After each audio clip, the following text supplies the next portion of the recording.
নমস্কার, কেমন আছেন সবাই? আমার আরেকটি নতুন ব্লগে আপনাদের স্বাগত জানাই।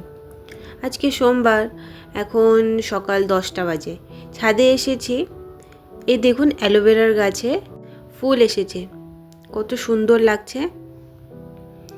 আমার মার ছাদে অনেকগুলো অ্যালোভেরার গাছ আছে, দেখুন এগুলো একটু পাতলা পাতলা হয়ে গেছে, আর ওদিকে যেগুলো হলুদ হলুদ দেখা যাচ্ছে একটু, ওগুলো হলো একটু মোটা মোটা অ্যালোভেরা। আর দেখুন কত লম্বা স্ট্যান্ডের ওপরে একটা ফুল এসেছে, রজনীগন্ধা স্ট্যান্ডের মতন অ্যালোভেরার ফুলগুলো হয়। চলুন এবার গিয়ে ব্রেকফাস্ট বানাবো। মা ছেলেকে নিয়ে ঘুরতে গেছে, ঘরে এসে একটু আটা নিলাম, ভাবলাম একটু রুটি বানাই। বাবা আজকে সকাল সকাল ভাত খেয়ে অফিস গেছে, তাই মা একটু ডাল আর আলু ভাজা করেছিল, তাই আমি ভাবলাম রুটি বানাই, রুটি দিয়ে আলু ভাজা আর চা দিয়ে খাবো। আজকে অনেক দিন পর আটা মাখছি। যখন থেকে আমার ছেলে হয়েছে, আমার রান্নাঘর থেকে অনেক দূর সরে গেছি আমি।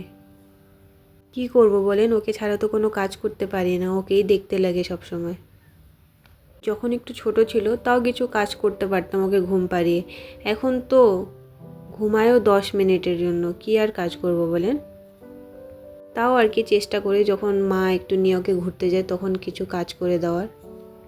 আমার নিজের কাজ আমি সবসময় সকালবেলাতেই করে নিই, এই ফ্রেশ হওয়া, পুজো করা, খাওয়া দাওয়া, তারপরে ওকে নিয়ে বসে থাকতে লাগে। এখন যা দুরন্ত হয়েছে, সব কিছু মুখে ঢুকায়, সবসময় চোখে রাখতে লাগে। এদিকে আমার রুটিবেলা হয়ে গিয়েছে, আর ওদিকে প্যানটাও দেখলাম গরম হয়ে গিয়েছে।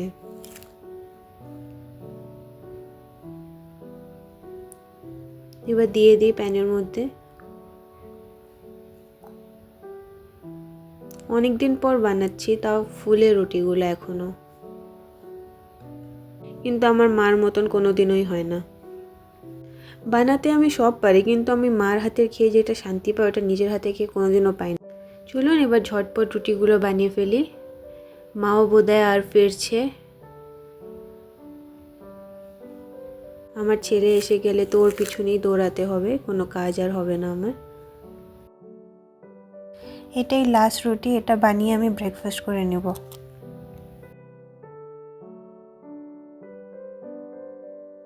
সুন্দর ফুলছে রুটিগুলো, বলুন। আমার ব্রেকফাস্ট করা হয়ে গিয়েছে। এখন বেশ বেলা 11টা বেজে গিয়েছে। ছেলেকে স্নান করিয়ে এবার আসলাম মাছ ভাজা করব বলে। মাছটা দেখুন এখনও জ্যান্ত আছে। কদিন আগে বাজার থেকে দুটো নিয়ে আসছিলাম, একটা রান্না করে খাইয়ে দিয়েছি ছেলেকে, আর একটা আছে। কি করে যে মারবো সেটাই ভাবছি আমি। দাঁড়ান আগে জলগুলো ছেঁকে নেই, মাছটাকে বের করতে হবে তো জল থেকে। মাছটাকে বের করিয়ে নিয়েছি, আর একটা টিফিন বাটিতে মাছটার মধ্যে লবণ দিয়ে অনেকক্ষণ ঢেকে রেখেছিলাম, কিন্তু দেখেন এখনও জ্যান্ত আছে। আমার তো ভয়ই লাগছে কাটতে। মাগুর মাছ কাটা মেরে দিলে তো হাত ফেটে যাবে। দাঁড়ান একটু নেড়ে চেড়ে দেখি মরছে কিনা। মরাই মনে হচ্ছে, বলুন। দাঁড়ান, ই মা, দেখলেন কিভাবে লাফিয়ে উঠলো? আমি তো ভয়ে পাক। এখনও মরেনি, কিরকম জ্যান্ত আছে। দাঁড়ান আরেকটু লবণ দিয়ে রাখি কিছুক্ষণ, যদি মরে যায়। এখন মরে গেছে মনে হচ্ছে। খুব পিছলা মাছটা, এভাবে ধরা যাচ্ছে না। আর আমার ভয়ও লাগছিল যদি আবার লাফিয়ে ওঠে। ওই জন্য একটু চাকু দিয়ে চেক করে দেখছিলাম, কাঁটাগুলো কাটার চেষ্টা করতেছিলাম। এত শক্ত কাঁটা, মনে হচ্ছিল চাকুটাই কেটে যাবে। বটি হলে ভালো হতো এখন। এভাবে একদম ধরা যাচ্ছে না, মাছটা পিছলিয়ে পড়ছে। তার জন্য দুটো কুমড়োর পাতা নিয়ে আসলাম। একটা ইউটিউব চ্যানেলে দেখছিলাম কুমড়োর পাতা দিয়ে মাছটাকে পরিষ্কার করছিল।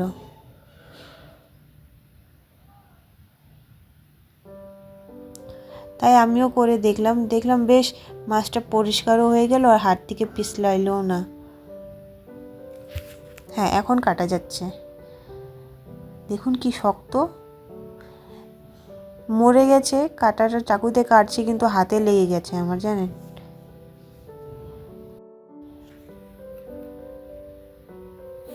বাপরে কি শক্ত কাঁটাটা। কিন্তু মাছটা এখনও হাত থেকে পিছলিয়ে বেরিয়ে যাচ্ছে। এখনও মাছটার মধ্যে একটা পিছলা পিছলা ভাব আছে। দাঁড়ান, আর একটু কুমড়োর পাতা দিয়ে ঘষে নিই।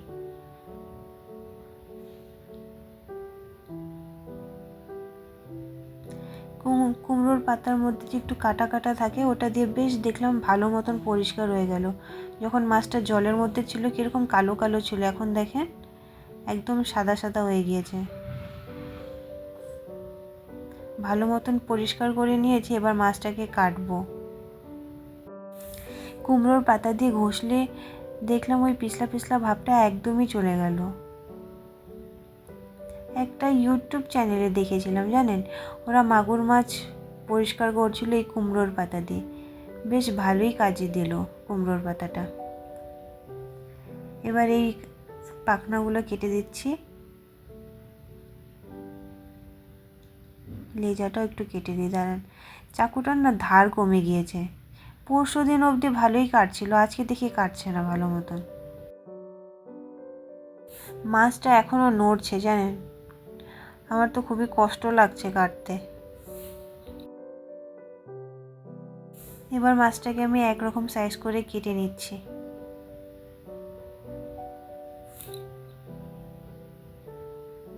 কত রক্ত বেরিয়েছে দেখছেন। চাকুটার না ধার খুব কমে গিয়েছে, কাটছিল না সহজে।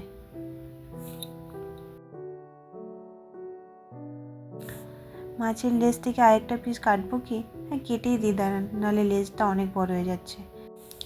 মাগুর মাছের মাথার মধ্যে ওই ফুলের মতন দুটো থাকে, ওটাই বের করে নিচ্ছি এবার।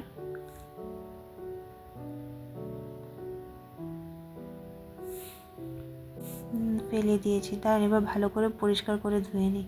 দেখছেন কত রক্ত বেরিয়েছে। মাছটা ধুয়ে নিয়েছি সুন্দর করে। এবার লবণ হলুদ মাখিয়ে মাছটাকে ভেজে নেব। এদিকে কড়াই চাপিয়ে দিয়েছিলাম, তাই মাছগুলো দিয়ে ভেজে নিচ্ছি। আমার মাছ ভাজা হয়ে গেছে।